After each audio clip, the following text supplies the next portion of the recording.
The only fix is to create a mathematical algorithm that cuts humans out of the loop via game theory. Now, for me, like my Bitcoin epiphany, I think was largely rooted in the study of game theory.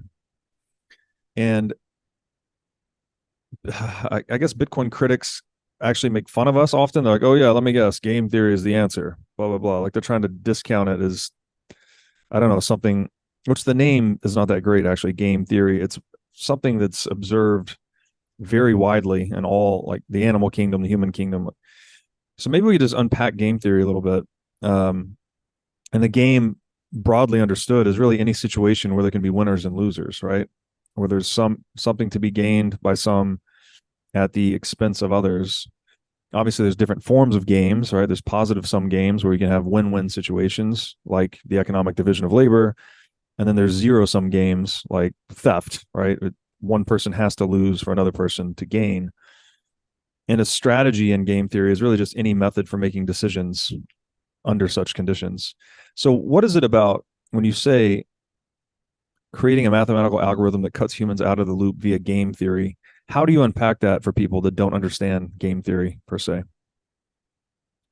Yeah, it's a good question.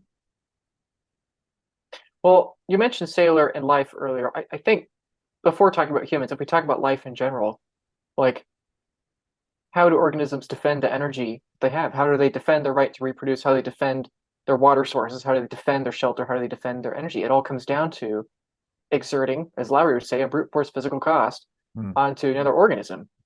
That's the honeypot problem. That's basically what we're describing. You have a hive of bees, and they have inside something that's very valuable, something like honey. It's extremely valuable. Hmm. Before us humans came along and we invented artificial sweeteners, like honey was the sweetest thing, and like it's also healthy for you. Like honey is like liquid gold in the animal Hmm. kingdom. Hmm. And so, how do bees defend that? It's not from their fuzzy legs or stripes. It's from their stinger. And Hmm. so the game theory of a beehive is that you have to have basic basically a decentralized, cyber hornets, so, Hmm. so to speak, except they're analog hornets. Hmm. You have to have a numerous amount of stingers so that the defense of the hive can adjust appropriately to the relative threat of the attack. If you have um, a small animal, like let's say raccoon or whatever, that is trying to get to the honey, you can't have only one collective stinger of the hive because if you use it on that and then a bear comes along, you're in trouble and you're going to lose Yeah. your honey. So in the animal kingdom, we see game theory everywhere, and the Hmm. animals protect themselves in the appropriate amount, and it's very predictable. Lions show dominance of Hmm. who can control reproductive abilities in a territory of land. That's why we say things are territorial. Sure. There are bird feeders on my front porch out here. It's like, I have these hummingbirds and these, cardinals and blue jays or whatever.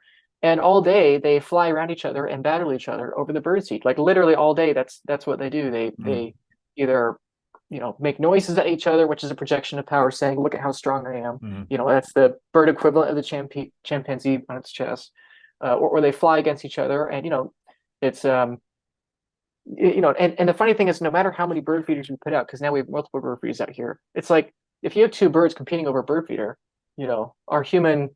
We want to say, oh, we'll just put up a second bird feeder and they'll share. And it's like, no, that's not how it works. You put up a second bird feeder, and the first bird now just has two feeders. Hmm. So yeah, and that's the whole idea. Money trends to one, and that's the whole idea of game theory is that if you give 100 people a quarter, a coin to toss, and the flip coin, the winner of that coin toss gets all the resources of the loser. You do that enough, and eventually one person ends up with all the resources. That's Hmm. Pareto distribution. Hmm. You know, lots of ways we can go into that. But when it comes to Bitcoin specifically, how does it leverage game theory in the way that's advantageous to everyone involved, where it doesn't Hmm. evolve into that zero sum game? I would say again, if you can centralize money, money eventually will be centralized because eventually someone will come along with the ability to centralize it and do Hmm. that because they Hmm. can benefit at a disproportional advantage of everyone else. If we if we think, most people criticize Bitcoin and say, "What's Bitcoin backed by?" I would say, "What's a dollar backed by?" Hmm. Right. The dollar is backed by a gun. At the end of the day, that's what it's backed by. And that's not some libertarian mumbo jumbo of saying, "Oh, we gotta, kumbaya, whatever. No, that's just what it is, and not that's not inherently evil because that's the best form of technology you've had up to this point. But that is what it is. The dollar is backed by the Constitution, the Bill of Rights, and the paperwork and the promises, let's say, the promissory energy of the United States. And what is the United States backed by? Well, it's backed by the barrel of a gun. And what is that gun backed by? It's backed by the size of our economy. And ultimately, what's that backed by? It's backed by the intellectual capital, the intellectual energy, and the natural resources of the United States. And so, what is the dollar backed by? It's backed by the full faith and credit of the United States promises that they will enforce with that barrel of a gun, and they'll be able to make the guns and the bullets as a function of the size of the economy. And so, what is the incentive structure right now? What is the game theory right now? Well, the game theory is control the money and give other people money that is a lower net cost to you than it is to them, and in exchange, acquire their natural resources. Essentially, what the United States has done, especially the last 80 years or so, is we export dollars and we import resources. We've had a negative trade deficit since 1975, I think. So that's almost half a century now that we've basically exported more dollars than than we brought it. And so we basically go to these other nations and we acquire their resources at a discount to us. I'm in Michigan. If I were to drive over to the border to Canada, even for the Canadians, sorry for the Canadians listening, but if I take my dollars and I spend them in Canada, I am benefiting very, very tiny amount at more or less the expense to Canadians because they are using dollars that have been down the line for my use. And so what's the game theory? The game theory is control the money at all costs and enforce other people to use that money because it's a direct benefit to you. Right. And if that paradigm is challenged, then it's not a matter of blue or red. It's not a matter of democracy or communism. The only advantageous move from a game theory perspective is if they refuse to use the dollar, then the gun has to come out. If, say, a small nation in the Middle East says we don't want to use your dollar anymore, we're gonna, it's like, okay, what's going to happen? America's going to come in. We say we want your oil. We're going to manipulate that. If you look at Central America, all the Central American nations that are forced to use the dollar as legal tender, it's very similar. We want to have the global standard be the U.S. dollar because that is an advantageous benefit to us, and that's not some anti-patriotism, anti-American rhetoric. That is just the simple game theory. If it was China, they do the same thing. Putin would do the same thing. And that's what we've seen, and that's what I talk about in my videos and my Twitter a lot is using as historical examples. Before America, you had the British, the Germans, the Portuguese, the Dutch, the Chinese like half a dozen times, all the way back to the Romans, the Egyptians, the Ottomans. Any empire that has that, it's an inevitable result of monopolizing money and having that centralized control. I really appreciate you taking the time to engage with this Bitcoin content. I put in so much work into these educational services, put them out there for free, hopefully to get as many people interested in these messages as possible and having new perspectives when it comes to understanding Bitcoin. And this is because I think the first and foremost problem facing Bitcoin adoption is the need for education. And so hopefully this video has serviced that need for you. And secondly, it's the need for self-custody. Self-custodying your Bitcoin is extremely important, and I highly encourage you to do it as soon as possible, because as Bitcoin increases in adoption, increases in speed, and increases in demand, not just from people, but from high net worth individuals, companies, corporations, and organizations. In all these cases, the demand for self-custody solutions is only going to exponentially increase. And so wherever you are in your Bitcoin journey, if you are buying Bitcoin, if you are trying to understand Bitcoin better, I highly encourage that after the education, you quickly get into that self-custody route. It's very intimidating for people. It's very hard. People understand where to go. And that's why not only do I put out this free content out there for you to enjoy, but I also do everything I can to accelerate that self-custody adoption. So I do work at the Bitcoin Advisor. If you have an interest in a collaborative custody multi-sig solution, an estate plan, not just for you, but for your family, for your kids, your loved ones, your business, your church, your organization, whatever it is, if you are looking to have an understanding of self-custody, the trade-offs of single sig, of multi-sig, collaborative custody, fully self-sovereign custody, whatever the case, I'm happy to help. Our primary goal, my primary goal, is to help you have a secure transition of your Bitcoin off exchanges into your own hands. Okay, I'm here to simplify the process, address your challenges and your questions, and ensure you feel confident every step of the way. So you can find me at thebitcoinadvisor.com/Broyles. You can book a free consultation with me there. You can book a free meeting with there. I'm happy to answer any questions you have.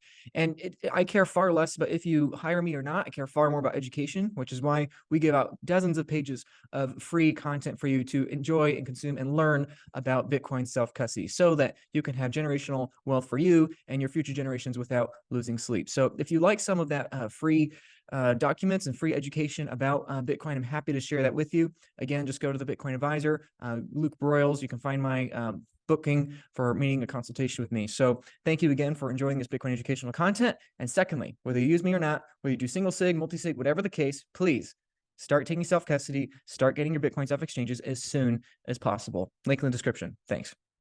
And so what's the comparison with Bitcoin? Well, what backs Bitcoin? Well, what backs Bitcoin, the energy that backs Bitcoin is not the potential force of a gun or the force of a gun itself. What backs Bitcoin is essentially the electricity. You have at the base level, and this is what Henry Ford predicted, and Tesla and others. They predict this, looking forward at the information age. They predicted that eventually we'd be able to convert the natural wealth of the world into a form of energy, and then that energy would be able to be communicated, turned into information. That information should be able to be communicated throughout the world virtually instantly. And then, we'd have a form of money that is backed by that. Ford predicted that this new kind of money, this new kind of thinking would be the largest factories, the largest power plants in the world. Tesla said that it would, reduce wars or end wars, and Ford said the same thing. And that's basically what we have. We've had this revolution the last century or so, where now we can turn natural wealth, coal, solar, nuclear, whatever, into electricity. So like a base layer. And on top of that, we can turn that electricity into computing power, like we're talking right now via the computer, ones and zeros. We're converting electricity. My computer's plugged into the wall right here. Some power plant's turning some coal somewhere into electricity. That electricity is being turned into information. And then on top of that, we're communicating that information over the internet. And now finally on top of that, we have this Bitcoin thing, this immutable scarcity thing that's backed by the electricity and the computational power behind it. And so what's to your joke earlier about how people that criticize Bitcoiners like, oh, it's just game theory. It's like, yeah, it is. The political currency unit regime has to get worse. There is no scenario in which it gets better, because if your incentive structure is bigger gun diplomacy of who has the biggest gun, like it's just a matter of time until another gun appears and it gets bigger, or yours gets smaller, or however the ratio changes. Nothing is static. Nothing is static in the world. So eventually that paradigm is going to change. And when we can't communicate with our constitution, when we can't communicate with our political reasoning, we have to default to the level below. What's the level below? Raw power. Barrels.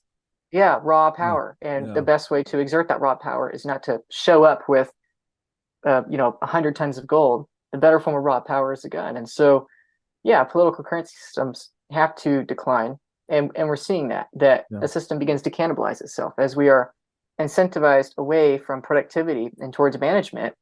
We tax ourselves to death and we manipulate ourselves exponentially more. And as that productivity shrinks, aka the energy to be able to feed the gun shrinks, we emphasize use on the gun. We have more proxy wars, we have more influence. I mean, that's what Russia's doing right now. Their demographics are on decline, and they have various problems of their own, and they've basically invaded Ukraine in an attempt to regain that influence. And then, of course, we cut them out from SWIFT and everything like that. We're weaponizing our currency, and a political currency whose power is the political energy of the state, weaponizing that power against other states. They are undermining their own currency. And so it's not a speculation that the dollar has to get worse and that Bitcoin's going to overtake it. Like in a very real sense, if you understand the game theory, it's inevitable. No. And people say, what happens when the government bans Bitcoin? They're like, they will. They will ban it.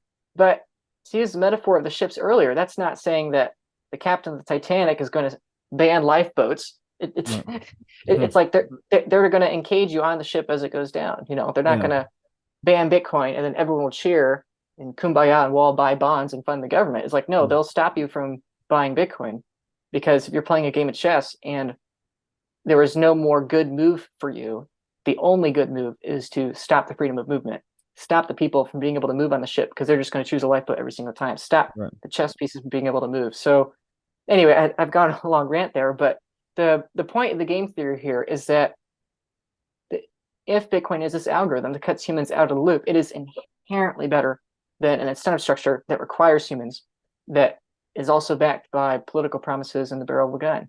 And that's not anti-status point. That's just the reality of that's how Yeah. it's going to happen. And that's why it's important for people to get off zero.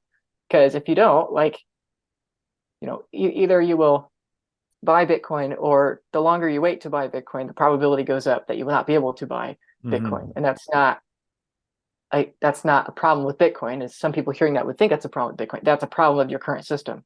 Yeah. But it's going to cannibalize itself either way. It's just thankfully we have this lifeboat now to counteract that. And it's a problem for you if you don't have access to the lifeboat when the lifeboats become more scarce or the access is restricted.